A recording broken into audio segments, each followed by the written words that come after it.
sou Lilian Loureiro, eu sou psicóloga clínica, tenho mestrado em psicologia clínica pela PUC São Paulo e recentemente me tornei analista junguiana.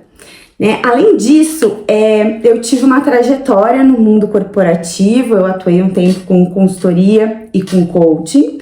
Hoje eu não atendo mais pelo viés ali do coaching executivo, tentei inúmeras vezes, enfim.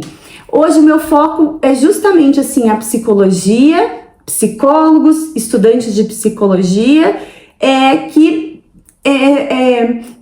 queiram se desenvolver dentro da clínica, né? Queiram construir aí uma trajetória. Então, assim, até foi uma questão para mim, eu tiro o coaching da minha logomarca, não tiro. Eu resolvi não tirar, porque primeiro, né, compõe aí um elemento importante da minha narrativa, traz, né,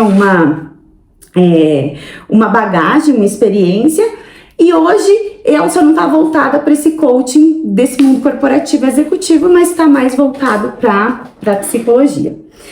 Então, assim, né, além de ser psicóloga, mestre, coach, eu costumo brincar assim, que eu sou paulistana da gema, mas atualmente curitibana de coração, né? E eu acho que é importante trazer essa dimensão paulista, curitibana, porque esse grupo de estudos é fruto justamente dessa mudança, né? Então, assim, quem me acompanha nas redes sociais sabe, assim, que eu gosto muito de contextualizar. Contextualizar é uma coisa que faz parte do meu repertório. Eu brinco que nada surge do nada, né? Então, aquela ideia do Steve Jobs de olhar para trás e ligar os pontos é algo que faz muito sentido para mim. Então, voltando, né, entrando ali na cápsula do tempo e voltando, 2003, meu último ano de faculdade na PUC São Paulo, nessa época, outubro, reta final mesmo, começou a me dar aquela ansiedade. Meu Deus do céu, ano que vem eu vou ser psicóloga, eu quero ser psicóloga clínica, o que eu faço? Eu simplesmente chego lá, alugo uma sala e começo a atender? De onde vem paciente? Tem alguma questão legal, burocrática? O que eu preciso fazer? Aí eu comecei a fazer um inquérito na faculdade com vários professores. E aí um dos professores falaram assim pra mim: Lilian, fica tranquilo, vocês vão ter uma aula com o Conselho Regional de Psicologia, o CRP vai vir aqui e vai explicar tudo pra vocês. De fato, a gente teve uma aula, só que assim, o CRP explicou as coisas, vamos dizer, da profissão do psicólogo, as obrigações anuais que temos, né? As coisas ali voltadas para o Conselho de Psicologia. E pelo menos lá em São Paulo, o Conselho Regional lá não é tão voltado para a clínica, né? Então, assim, aquela minha ansiedade de ter acesso a informações que iria me ajudar a começar a delinear ali meu consultório, caducou. Aí eu comecei a ir atrás de alguns outros professores e, assim, muitos dos meus professores mais chegados, eles tinham um consultório muito mais assim como uma segunda área de atuação e eles estavam exclusivos ali quase que dentro da docência. Então eles não tinham como me ajudar nessas questões mais específicas da clínica. E aí eu tive a oportunidade então de conversar com um contador e aí sim as coisas começaram a fazer sentido, né? Então, naquela ocasião, ele me apresentou 2 pontos que eu não fazia ideia de que existiam. Um era que como eu vou estar exercendo ali um serviço na minha cidade, eu preciso comunicar à prefeitura que eu estou trabalhando, né? E então era importante eu buscar informações para fazer a minha inscrição de prestadora de serviços, que aqui se chama alvará de psicólogo, né, para poder recolher o ISS. E o outro ponto que na ocasião ele me apresentou foi, e outra coisa é que, primeiro, né, eu não sei como é que tá isso hoje, mas o CRP primeiro ele emite um registro provisório, porque leva um tempinho até a faculdade liberar todas as documentações pra gente tirar o CRP definitivo. E daí ele me orientou, quando você tiver o seu CRP definitivo, você passa a recolher o INSS. E o INSS é uma coisa assim que a gente vai ter uma aula específica, a Rafaela de Oliveira é uma contadora, ela vai nos ajudar muito nisso. É algo assim que as pessoas, elas acham que é um imposto facultativo, né? Ah, não vou pagar a previdência do INSS, eu prefiro pagar a previdência privada. Só que assim, é um imposto federal, a gente querendo, não querendo, gostando, não gostando, tem que pagar, né? Então, para mim era importante ter essas informações, porque eu sempre quis viver da psicologia, né? Eu sempre quis, assim, que a clínica fosse o meu trabalho, né? E fosse a base da construção do meu patrimônio, né? Então, isso é uma coisa, assim, que eu gosto muito de reforçar. São todos os psicólogos clínicos que funcionam tudo direitinho? Claro que não, né? Eu acho que, assim, tem mais quem não funciona do que quem funciona. Mas eu costumo dizer assim, poxa, você quer construir um patrimônio, você tem que saber, você tem que dizer de onde vem o seu dinheiro. Eu recentemente precisei fazer um financiamento, e, cara, foi tão gostoso, foi um orgulho, entendeu? Eu falei, toma aqui, meu imposto de renda, entendeu? Não só o marido que é CLT, né, que daí tá lá tudo comprovado, e ver, né, que, vamos dizer, o meu balanço ajudou pra caramba, porque talvez se não tivesse ali a minha contraparte, a gente não conseguiria o que a gente precisava. Então, eu acho que isso é de um valor muito grande, né? Tipo, pra mim, assim, eu tenho a perspectiva, quanto mais imposto eu pago, mais eu recebo, né? Ai, mas aqui no Brasil, o imposto, isso e aquilo. Gente, se a gente entrar nessa, a gente não sai do lugar, né? Então, eu acho que isso é uma coisa, é um ponto para ficar como reflexão para vocês, né? Vocês querem a clínica como algo paralelo, né? Ai, não, a minha remuneração, a minha fonte de renda vai vir daqui. A clínica é onde eu me sinto realizado, não vale a pena olhar para todos esses aspectos. Tá tranquilo. Agora, se você quiser, né, assumir essa identidade, essa persona de psicólogo clínico, que vive da clínica, na minha visão, é imprescindível ter esse olhar. Então, assim, isso foi um norteador muito grande. E aí, o que aconteceu? 2004, eu comecei a atender e meu início ele acabou sendo promissor, né? Eu entrei junto no aprimoramento clínico da clínica psicológica de lá, e aí eu tinha que prestar um serviço e eu prestava o serviço de triagem, né? E daí eu descobri que todo ex-aluno ou aluno do aprimoramento poderia fazer um cadastro na clínica, e aí isso também eu deixo de dica para vocês verem na faculdade de vocês se isso existe também. E aí o que acontece? Muitas vezes a demanda de pacientes na clínica escola é muito grande e a clínica não dá conta. Então, assim, quando se observa que o paciente tem condições financeiras, né, de contribuir, é feito o encaminhamento externo, né? Então, tinha um cadastro ali no qual eu me comprometia a atender os pacientes nas mesmas condições, né? Só a título de exemplo, a gente tem uma tabela de honorários que, teoricamente, anualmente teria que ser emitida pelo Conselho Federal de Psicologia. Ficou anos defasada, agora acho que a última versão é de junho. E aí, lá na clínica da PUC era sempre assim, qual que era o valor mínimo de referência? Esse valor mínimo era o valor mensal que o paciente se comprometia a contribuir para o profissional. Então, assim, era pouquinho, mas pagava a sala, né? Então, assim, eu acabei ficando...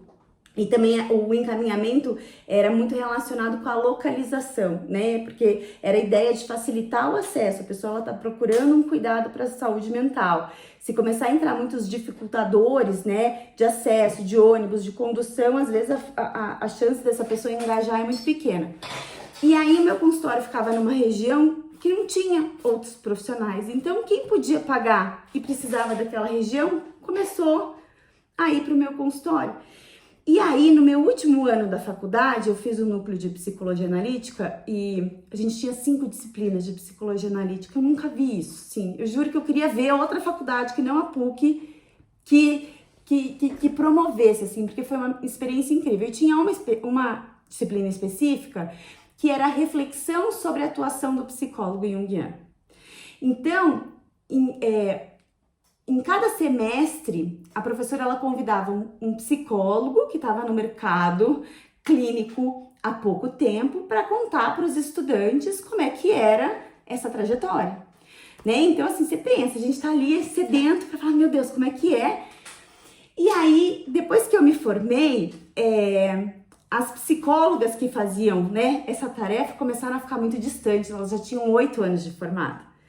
E daí a professora falou assim, escuta, você e a fulana não querem fazer parte? Nossa, sério? Não, porque vocês estão fresquinhas, assim, vocês começaram agora. E aí, nossa, eu abracei, né, a causa, e aí todas aquelas minhas buscas de informação eu fui fazendo passo a passo. E aí quando eu ia lá participar da aula, eu distribuía minhas folhinhas. E aí eu fazia mestrado na época e eu via as minhas folhinhas circulando, né? E foi uma coisa muito gostosa. Durante 5 anos, a gente ia todo ano contar, né? Como é que era esse início de construção clínica. E foi assim, uma experiência maravilhosa, né? Aí a gente avança no tempo. Eu tava formada ali há quase 10 anos, minha clínica já estava, ó, bonitinha, consolidada, estava no meu melhor momento. Meu marido recebeu uma proposta de movimentação de trabalho e a gente veio para Curitiba. E aí aquela coisa, né, aqueles momentos que a gente tem que dialogar com a vida, né, em nome do que ficar, em nome do que ir, né, e eu acho que assim, nós mulheres, nesse sentido, acabamos sofrendo mais o impacto, né? Porque tem todas as questões culturais, históricas, enfim. A principal fonte de renda era dele, não tinha como dizer não vamos. Não existia a menor possibilidade de desconfigurar ali a nossa família, e daí a gente veio. E ele veio em outubro, eu vim no final de dezembro. Então eu fiquei 2013, o primeiro semestre ali me adaptando à cidade, adaptando meu filho, mas numa crise existencial tremenda, porque tá bom, e agora? O que eu sou? Mãe, dona de casa? Eu deixava meu filho na escola e eu entrava em crise de identidade, assim. Eu lembro que eu tinha inveja da caixa do Angelone, porque ela tinha horário para entrar, ela tinha horário para sair, sabe? Essa coisa, eu brinco, eu sou capricorniana, Capricórnio tem uma relação muito forte com a identidade, com o trabalho. E aí, em agosto, eu falei, não, eu preciso fazer alguma coisa. Eu ia com muita frequência para São Paulo, isso também é importante. E daí, nessas indas e vindas, eu atendi os meus pacientes de lá. Foi um processo, assim, não foi fácil. A gente também vai abordar isso, mas assim, o atendimento clínico online, ele passou por várias etapas. Eu peguei várias dessas etapas. No início, logo quando eu mudei, era uma porcentagem de número de atendimentos que a gente podia fazer online, né? Então, assim, pontualmente eu cheguei a atender alguns pacientes. Daí veio o selo do Conselho Federal, que o psicólogo podia fazer 20 sessões de orientação psicológica online, desde que ele tivesse um site específico com o selo lá. Enfim, fiz todo esse processo. Mas ainda assim não era suficiente, eram atendimentos pontuais, conforme eu estava lá, enfim. Daí em agosto, então, eu brinco assim que teve uma época que eu fiz um trabalho de coaching com uma equipe de consultoras Mary Kay, né? Tipo, hoje a gente não vê mais elas, né? Mas assim, na época, uma delas ia se tornar diretora executiva, e aí tinha uma corrida no tempo e tal, e daí, nossa, eu atendi umas 8. E uma coisa que eu aprendi com elas é cara de pau, ter cara de pau, porque elas tinham lá um negócio que elas tinham que fazer um face to face, assim, elas tinham que abordar as pessoas, e daí elas falavam, tem que tacar o óleo de peroba na cara e cara de pau e vai. E eu falei, gente, eu saio em Curitiba, se eu não usar óleo de peroba, eu não vou sair do lugar. E aí eu fui, busquei, falei com várias pessoas, consegui um lugar para começar a atender. E aí eu falei, e agora? O que eu tenho que fazer? Eu tô aqui, meu CRP é de lá, o que eu preciso fazer? Daí, dali, resgatar a minha folhinha, e daí eu retomei a minha folhinha e fui lá nos meus passo a passo, fui no CRP daqui, fui na prefeitura, daí na prefeitura me informou que tinham outras coisas que eu precisava considerar, e aí eu comecei, e em outubro daí eu já tava atendendo, e daí a coisa deslanchou. Então, assim, esse curso, esse grupo de estudos, ele vem justamente, assim, de uma vivência, assim, pragmática, né? Dessa experiência que eu tive. E esse passo a passo, para mim, foi crucial aqui. Eu acho que se eu não tivesse vivenciado, né, isso lá em São Paulo, eu ia estar que nem cego em tiroteio, como diz o ditado, né, sem saber para onde ir. E em 2015 eu inaugurei aqui meu consultório e daí em 2016 eu falei, você quer saber? Eu acho que eu vou fazer um grupo de estudos e vou compartilhar essa experiência. E foi tão legal, né? Foram 2 grupos, foram 2 turmas e nesse primeiro momento eram 12 encontros, era muito mais extenso, né? Porque a gente ia aprofundando muitos conceitos, muitas questões, mas eu senti que para uma primeira tentativa nessa proposta online, eu pensei assim, não, vamos ficar nos primeiros passos e daí, se fizer sentido, a gente vai para os passos seguintes, né? Mas assim, vamos... Aquela ideia, né? Às vezes a gente fica com uma meta muito grande, ela fica inalcançável, inatingível, e daí a gente tem que cortar ela em pedacinhos para ser mais palatável, né? E aí, foi muito legal. Em 2017 eu fiz uma nova turma, teve um congresso da JB lá em Bento Gonçalves, foi uma experiência muito legal ter apresentado a implementação desse grupo de estudos, né? Porque é isso, às vezes a gente passa por experiências, que nem agora eu acabei de lançar o meu livro, que foi fruto da monografia. Isso também é uma coisa que eu deixo de reflexão para vocês. Não deixa assim a experiência, a construção de vocês ficar perdida pelas gavetas, né? Às vezes a gente faz um trabalho tão legal na faculdade e fica lá. Aí tem um monte de revista legal que de repente você pode submeter esse trabalho para ele se transformar num artigo e circular, né? E fazer sentido para outras pessoas, né? Então, assim, isso é uma coisa que eu aprendi muito, sim, no meio acadêmico. A gente tem que olhar para aquilo que a gente constrói e dar valor, e dar visibilidade, e dar espaço, né? Eu brinco, é parir. Querendo ou não, é um filho. Uma produção intelectual também é um filho, porque é tanta dedicação, é tanto empenho, que eu acho importante ir pro mundo, né? Não sei, depois eu vou abrir aqui pra gente conversar qual que é a visão de vocês em relação a isso. Então, assim, ter levado a implementação desse grupo pro congresso foi uma coisa, assim, que trouxe um laço, sabe? Assim, tipo, nossa, que experiência legal, que experiência importante, o feedback que eu tive dos colegas. Então, eu quis fazer todo esse contexto, né? Justamente para dizer que nada surge do nada. Então, assim, qual que vai ser a ideia dos nossos encontros aqui, tá? Então, assim, num primeiro momento, a gente vai abordar os aspectos gerais. Então, todas essas questões mais burocráticas, eu vou pensar algumas coisas e daí na aula seguinte vai vir a Rafaela e aí ela vai explicar com mais detalhes, né? Por exemplo, eu me tornei PJ recentemente, né? Eu acho que isso é uma dúvida que muitas pessoas têm. Em que momento vale a pena não recolher mais carnê-leão e passar a abrir empresa e emitir nota? Então a Rafaela vai se aprofundar. Mas eu vou trazer os aspectos, né, dos impostos, mas também um ponto, assim, que eu acho que é super importante. Como a gente, como psicólogo junguiano, a gente trabalha com a dimensão do inconsciente, é importantíssimo a gente estar em contato com o nosso, né? Tem uma frase do Jung que diz, a gente só leva os nossos pacientes até onde a gente foi.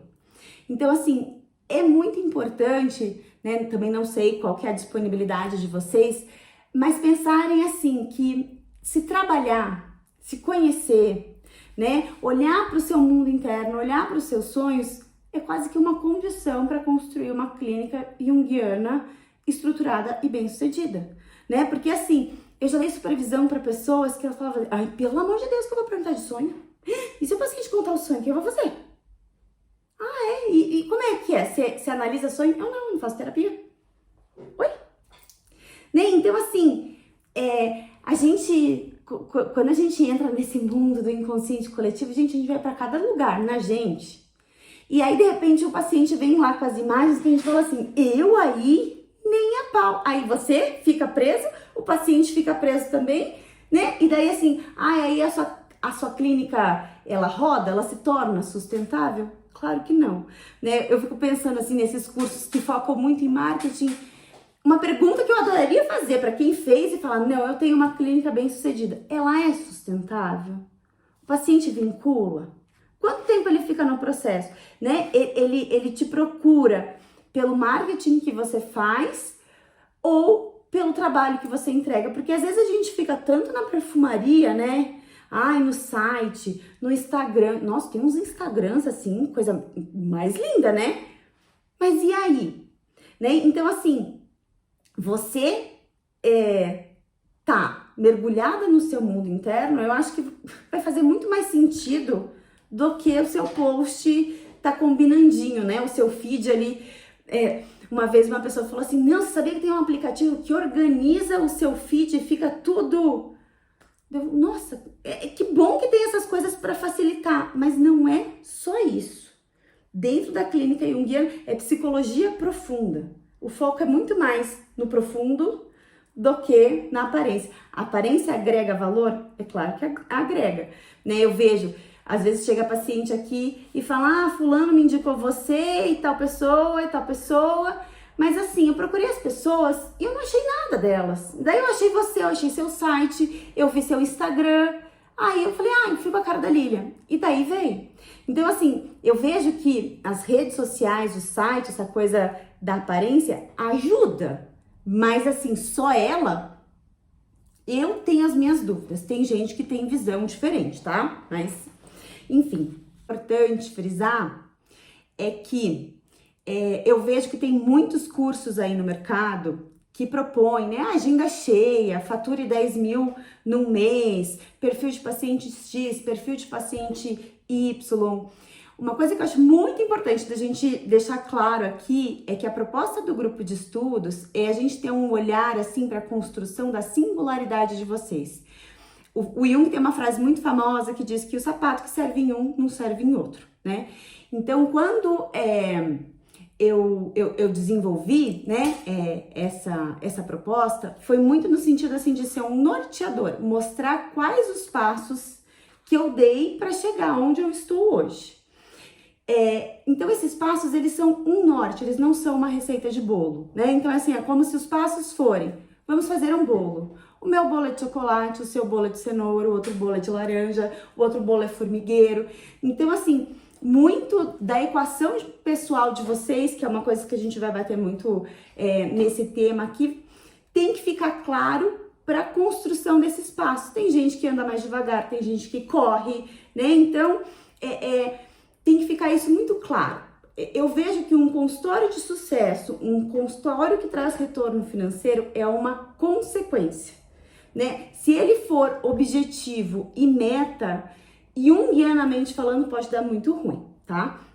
Então, assim, uma coisa que a gente vai aprofundar é o arquétipo do curador ferido, né? Porque tem o mito do Chiron, né? Todo curador tem a sua própria ferida. Então, é muito importante a gente ter consciência das nossas feridas para que as nossas feridas não atravessem o nosso atendimento.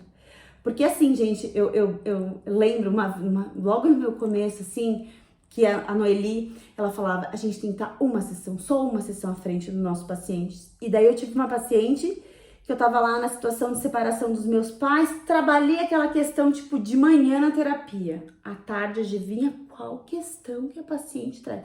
E eu lá me sentindo, repetindo exatamente o que a minha psicóloga tinha acabado de falar pra mim, falando pra paciente, ela, nossa, faz todo sentido. Eu sei, e por dentro assim, menina do céu, você não sabe o quanto eu sei disso. Né? Então, a supervisão e a psicoterapia, a análise junguiana, elas caminham muito juntas, né? E nessa aula que a gente vai abordar o arquétipo do curador ferido, isso vai ficar mais claro, tá?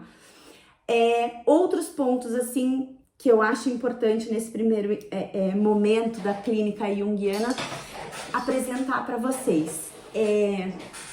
A ideia da relação quaternária, né? Eu coloquei lá, não sei se vocês chegaram a ver o cronograma que eu apresentei, eu coloquei algumas referências bibliográficas.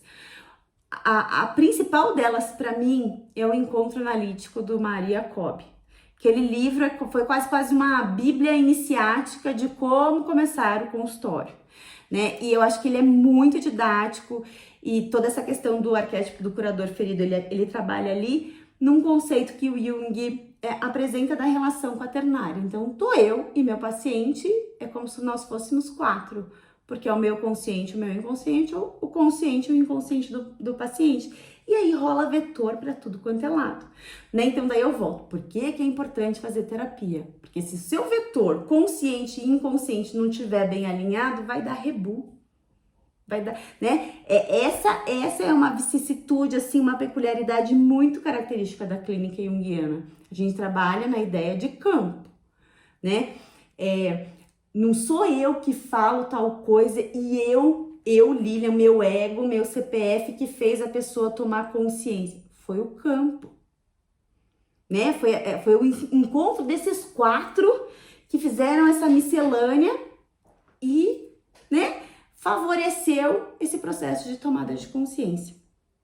Então, assim, vai ter uma aula que a gente vai debulhar literalmente ali o Jacob nesse sentido. Uma outra questão também que as pessoas apresentam muitas dificuldades e também que a gente vai aprofundar, e daí com outro livro chamado A Experiência Junguiana, que é a questão de estabelecer o contrato terapêutico, né?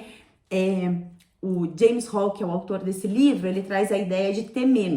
T- é um espaço sagrado.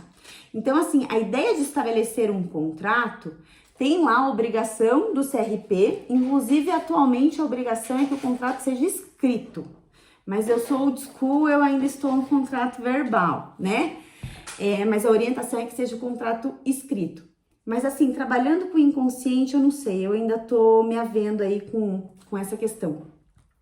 Mas a ideia do T- é essa dimensão simbólica do contrato, né? O contrato, ele dá um contorno para essa relação terapêutica, né? Então, no momento em que a gente determina dia, horário, honorários, questão de falta, de atraso, a gente está dando um contorno e transformando isso nesse espaço sagrado para que o campo possa constelar aí e aí entrar naquela ideia que também a gente vai aprofundar do vaso alquímico. Tá dando para acompanhar? Então, basicamente, agora que eu fechei o negócio, basicamente vão ser esses pontos assim que a gente vai trabalhar.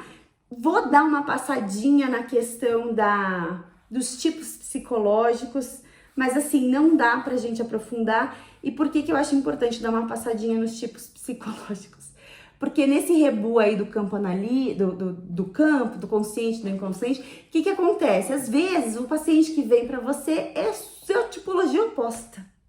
E aí, gente, para fazer uma simbiose, né? E um ser a função principal do outro e a função inferior do outro é 2. Então, a gente vai dar uma pincelada só para vocês entenderem, assim, essa questão da dinâmica da tipologia, como que ela pode constelar nos atendimentos, tá? O que mais que eu preparei aqui para falar para vocês? Uma coisa que eu tive que... Agora que eu lembrei. Uma coisa que eu tive que atualizar aqui no conteúdo lá dos aspectos gerais, que é uma novidade, porque em 2016 e 2017 não tinha, é o atendimento psicoterapêutico online e a necessidade do cadastro no EPSI. Então, hoje, o psicólogo está liberado para atender online. No código de ética, é contraindicado atendimento online para transtornos de personalidade, né? Então, transtorno de personalidade paranoide faz sentido, né? Imagina, assim, a pessoa tem alguém filmando? Tem mais alguém aí?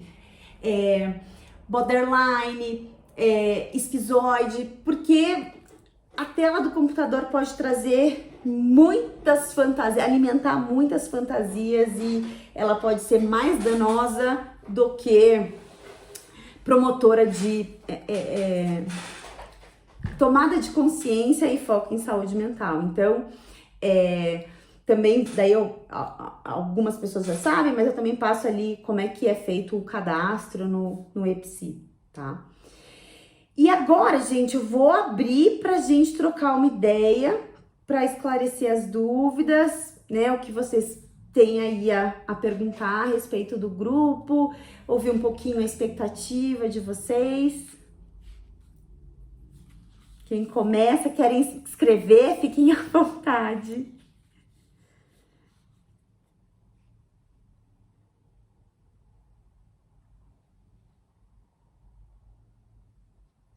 Filha, deixa eu perguntar uma coisa. Ai, desculpa, quer falar? Pergunte.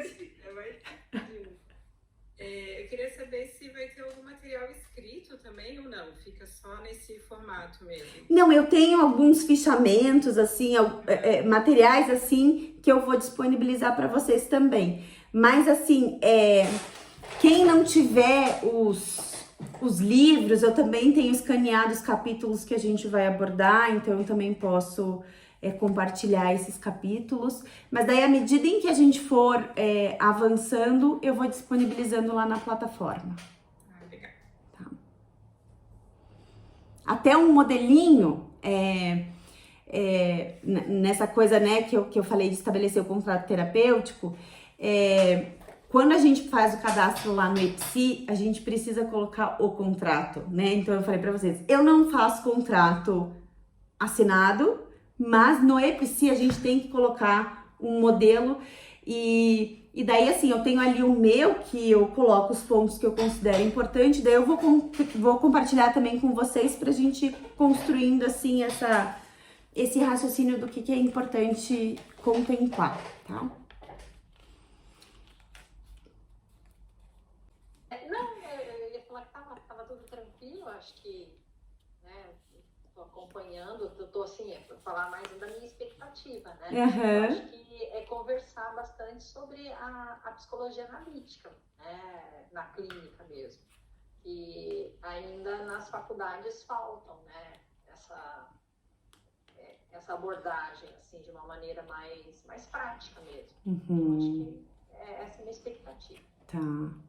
Isso é uma coisa, assim, que aqui, principalmente aqui em Curitiba, eu fiquei chocada, assim, durante um tempo, né, eu lecionei Psicologia Analítica na Dom Bosco. É um semestre. Eu falei pra vocês, né, eu fiz o 5º ano, o núcleo 12, que era o núcleo de Psicologia Analítica. Então, foi um ano de 5 disciplinas. Fora, ao longo dos 5 anos da faculdade, eu tive Psicologia Analítica 1 e 2, em 2 semestres, daí tinham as eletivas de psicologia analítica e tinha TTP, que daí era uma coisa mais específica mesmo para aplicar a teoria no atendimento. Mas aqui é só em especialização. A especialização da PUC daqui foi a primeira. Antes dela, era o Juliano que fazia um grupo de estudos, que daí as pessoas que tinham interesse iam fazer o grupo de estudos com ele, aqui em Curitiba. E daí, acho que faz 18 anos que o JPR foi fundado, e daí, assim, agora temos mais analistas, a coisa tá se ampliando mais, mas realmente aqui é bem fraquinho. Oi, gente, como estão? Boa noite. Para compartilhar aqui em São Paulo, eu sou estudante de psicologia. Eu entrei num grupo de universidades que é totalmente inovadora, futurista, é uma grade curricular que primeiro que a gente não chama de disciplina, chama de unidade curricular. Aí eles fazem um mix, que eles prezam muito network, mais um sistema voltado sim para a inovação do ensino, mas também primando o capitalismo. E aí eles acreditam que o ensino ele não é linear, ele é circular. Então, às vezes você está aprendendo no primeiro semestre matérias que eles falam de UC, é quase uma heresia você usar matéria, porque aí você não é jovem. E aí a minha segunda graduação, eu sou a jovem lá no local, né? Aí, por exemplo, no meu primeiro semestre, eu tive avaliação psicológica. Então, o MEC, ele estabelece que 40% da grade curricular ela pode ser feita online e o restante presencial. Daí, assim, eu tinha 2 vezes por semana, uma vez online e uma vez presencial. Então, no dia online, a professora dava toda a teoria. Então, por exemplo, ela explicou pra gente o QADI dos tipos psicológicos. Então, ela dava toda a estrutura pra gente, a referência bibliográfica, muito apoiada, né, nas considerações de Zacarias e tal. E aí, quando era durante a aula presencial, ela levava o teste pra gente meio que fazer Então, ela passava na clínica escola, deixava o CRP dela lá, pegava o teste e levava. Então, ela levou vários testes pra gente. Levou algumas pranchas, ela levou muito projetivo, levou quali e quant também. A gente fez alguns questionários de avaliação de depressão e tal. E aí, isso. Então, quando eu questiono a faculdade, claro, eu entrei, tentei buscar, mas eu tive que fazer uma escolha também financeira por localização. Então, a grade, o que mostrava ali, tinha psicanálise. Então, será que eles entendem que a psicologia analítica está dentro da psicanálise? Então, esse foi meu fio da esperança. Mas aí, entrando, ingressando na faculdade, ninguém fala de Jung. E, aliás, aí começa aquela polêmica de sempre, que ninguém lê nada de Jung, mas todo mundo sabe tudo, a parte deturpada e, né, falaciosa, que não, ele era místico, não sei o que lá, e aí tá isso. Aí eu sempre... E aí fala de professores, né? Não, mas Jung tá meio prejudicado agora por causa da publicação, né? Por causa que aconteceu não sei o quê. Aí eu falei, aconteceu o quê? A divulgação dos livros negros? É isso. Você leu todos os livros negros? Então me conta, porque, cara, é um gênio, né? O negócio saiu agora, você leu, entendeu, capaz de transmitir. Fica esse... Então não tem. Eu vejo alguma coisa na Unip aqui, que daí é uma grade curricular bem diferente. Mas, enfim, não tem. Aí eu busco essa formação muito fora por conta da identificação, muito pelos sonhos, desde sempre. E aí achei essa abordagem que contemplasse, nasce um pouco dos meus anseios. E é isso. Não sei se era isso que eu escrevi para saber. Não, eu espero, assim, trazer esse aspecto mais prático da psicologia junguiana, né? Porque, assim, também, o que acontece? Tem muita gente que estuda, sabe definir complexo, arquétipo, sincronicidade, persona, sombra, mas daí não consegue juntar lé com cré, né? Querendo ou não, a gente precisa treinar um pouquinho a nossa escuta, né? A gente tem que tomar cuidado, né? A gente tem a tendência, às vezes, quando a gente aprende alguma teoria, algum conceito novo, de querer enfiar fórceps nos pacientes, né? Então, assim, nossa, será que o complexo foi constelado? Não. É a aparição da sombra? Nossa, é o ânimos? Não, é a ânima, né? E daí fica na supervisão, isso super faz parte. Mas, às vezes, a gente fica tão apegados em querer ver a teoria que a gente não fica ali aquela frase super famosa do Jung, né? Quando duas personalidades se encontram e alguma transformação, alguma reação acontece e ambas saem transformadas. Então, o Jung, assim, na essência dele, sempre focou muito mais na relação, no campo transferencial e contratransferencial, né? E a teoria é pra gente entender, né, e processar o que está acontecendo ali com aquele paciente. Então, aqui vão ser poucos encontros, né? Vão ser 7 encontros. A gente vai pensando aspectos assim para um filtro, vamos dizer assim, para treinar a escuta de vocês e conseguir ir fazendo essas conexões, né? Eu vou trazer também alguns exemplos, né? Eu acho que quando a gente exemplifica, né, traz essa dimensão mais prática, vamos dizer assim, isso ajuda. Inclusive, assim, tem um texto que eu gosto bastante quando a gente for pensar também a questão dos sonhos, que é um texto que foi um professor meu da Faculdade de Durval, que inclusive amanhã ele vai estar aqui em Curitiba, lá na Federal, no núcleo do Serbena, de mestrado em psicologia, lançando o livro dele. O nome dele é Durval de Faria. Se vocês estiverem por aqui, tiverem disponibilidade, vale a pena. Que ele chama de Os Primeiros Sonhos na Psicoterapia. E aí ele é super didático, porque daí ele conta o sonho da paciente, e daí ele vai desmembrando, e daí ajudando na construção e na compreensão desse sonho, e como esse sonho pode ser um instrumento valioso dentro do processo.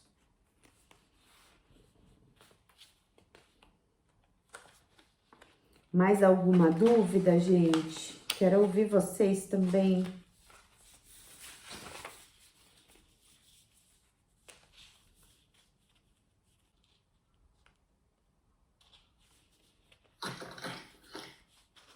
Sim, tô acompanhando. Na internet tá um pouquinho estável, mas eu tô conseguindo acompanhar. Tá. Eu achei bem bacana, né, que você trouxe toda essa questão da parte da contabilidade, aí da graduação, praticamente sem nenhuma informação, né? Se a gente abre pessoa jurídica, né, uma pessoa física e toda essa questão de impostos, enfim, eu ainda tenho muitas dúvidas com relação a isso, então acho bem bacana mesmo abordar esse assunto.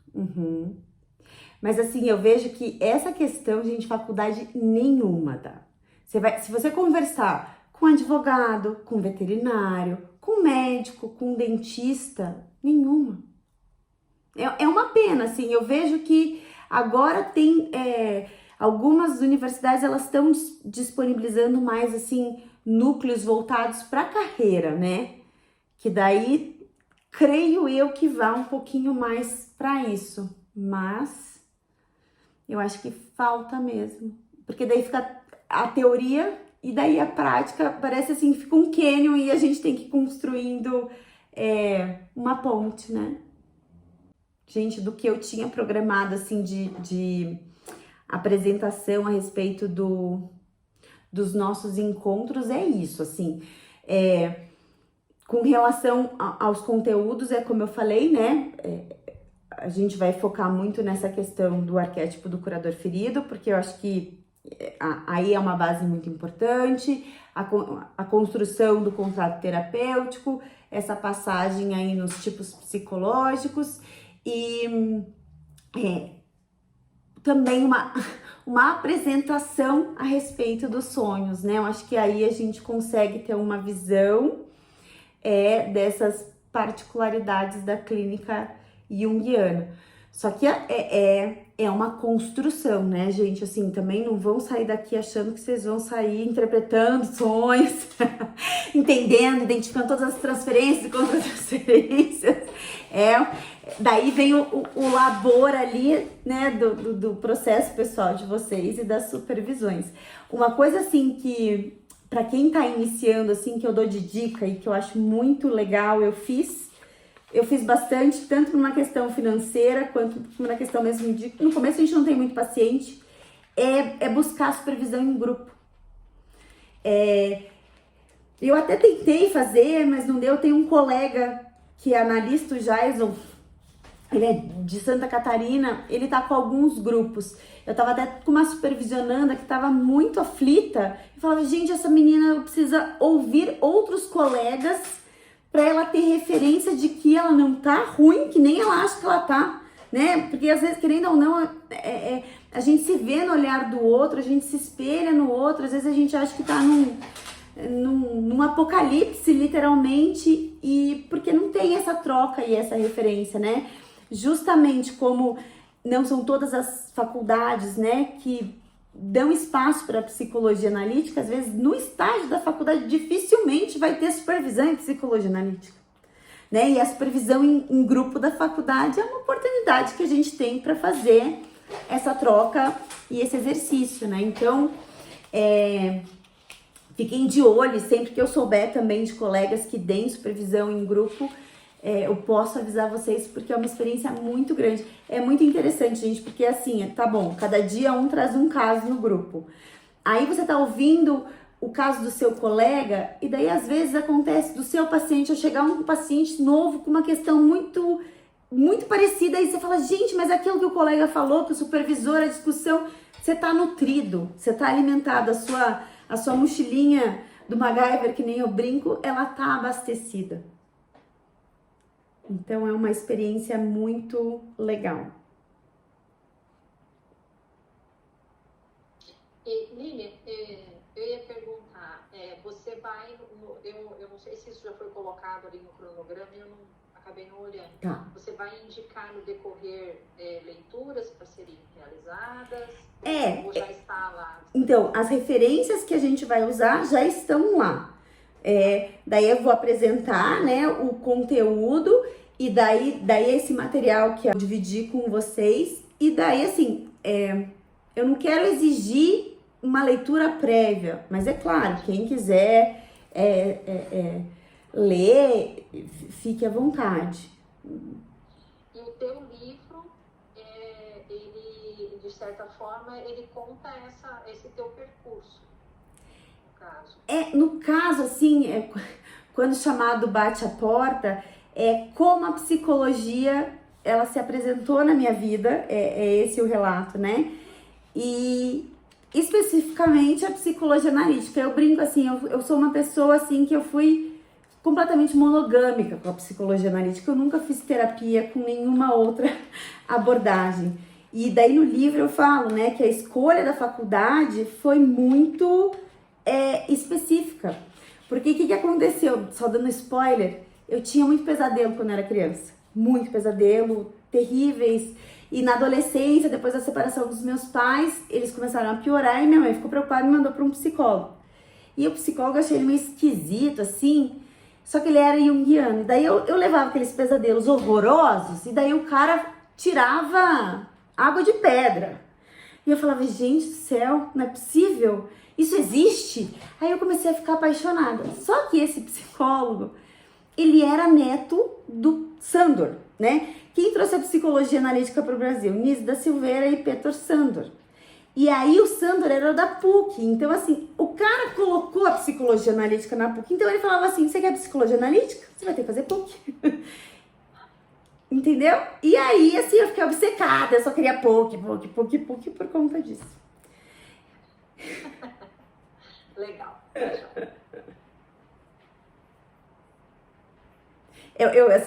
Uma coisa que eu gosto muito, assim, tudo que me liga ao Jung, sabe? Assim, indiretamente. Então, quando eu vi meu nome lá no site da IAP, como analista junguiana, eu falava, gente do céu, eu tô mais perto dele, né? Então, quando eu tenho aula com o Walter Boechat, que fez era analisando da Von Franz, que entendeu? Assim, é uma coisa, aquela coisa das redes, das conexões.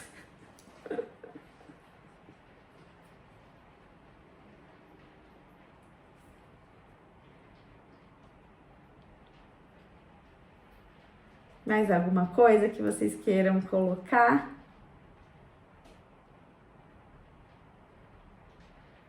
Pra mim tá tranquilo.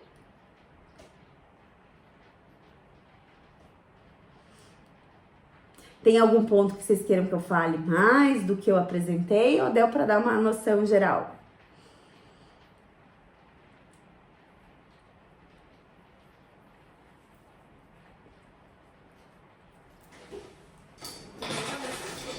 Também?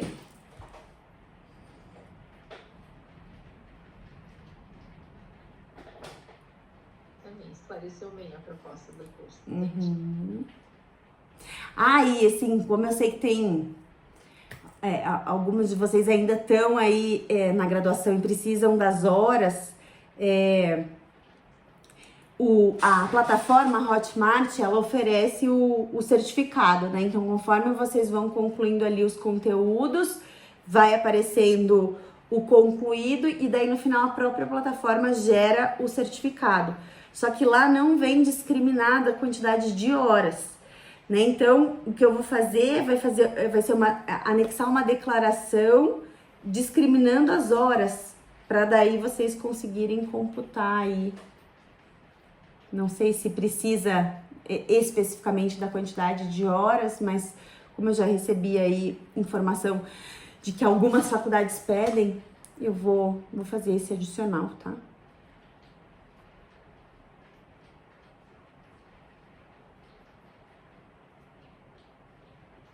Bom, gente, é isso. Eu tinha programado 1h30, mas em 1 hora a gente acabou concluindo, né? Sigo aqui à disposição. Se vocês tiverem qualquer dúvida, Mariana também tá mais ouvindo. Se tiver alguma dúvida, tô à disposição, tá? Lilian, só Diga. uma coisa. Você comentou agora do horário. A ideia é que seja mais ou menos esse tempo de 1h30? Isso, isso. Sempre começando às 7h30. Isso. Né? E daí, assim, a dinâmica é eu apresentar, né, na primeira hora o conteúdo, daí vocês vão tomando nota e daí a gente abre os 30 minutos restantes para discussão e esclarecimento de dúvidas. Tá? Porque, assim, às vezes...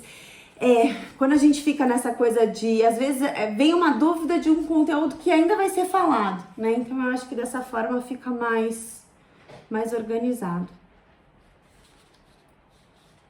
Tá?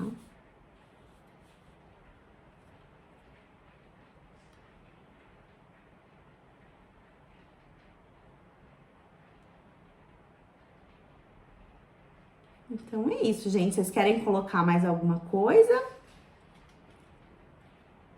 Não? Então, eu agradeço a presença de todos. Dia 9, então, nos encontraremos de novo. Semana que vem teremos um feriadinho, por isso que eu pulei. Mas, então, dia 9 a gente entra com os aspectos gerais, nessa questão mais básica. Daí, a gente vai ter no dia 16 a conversa com a Rafaela, que daí ela vai reforçar mais essas questões burocráticas administrativas. E daí, a partir do dia 23, a gente entra nos conteúdos propriamente junguianos. Tá bom? Então, muito obrigada pela disponibilidade, pela atenção de vocês. E se vocês tiverem qualquer dúvida, vocês têm meu WhatsApp, fiquem à vontade aí nesse meio tempo, tá? E aí vão de tempos em tempos dando uma olhadinha lá na plataforma, porque eu vou disponibilizando os materiais lá, tá? Tá ótimo, Lili. Então, Muito obrigada. Obrigada, boa noite. Boa noite. Tchau, gente. Boa noite, gente. Obrigada. Tchau. Tchau.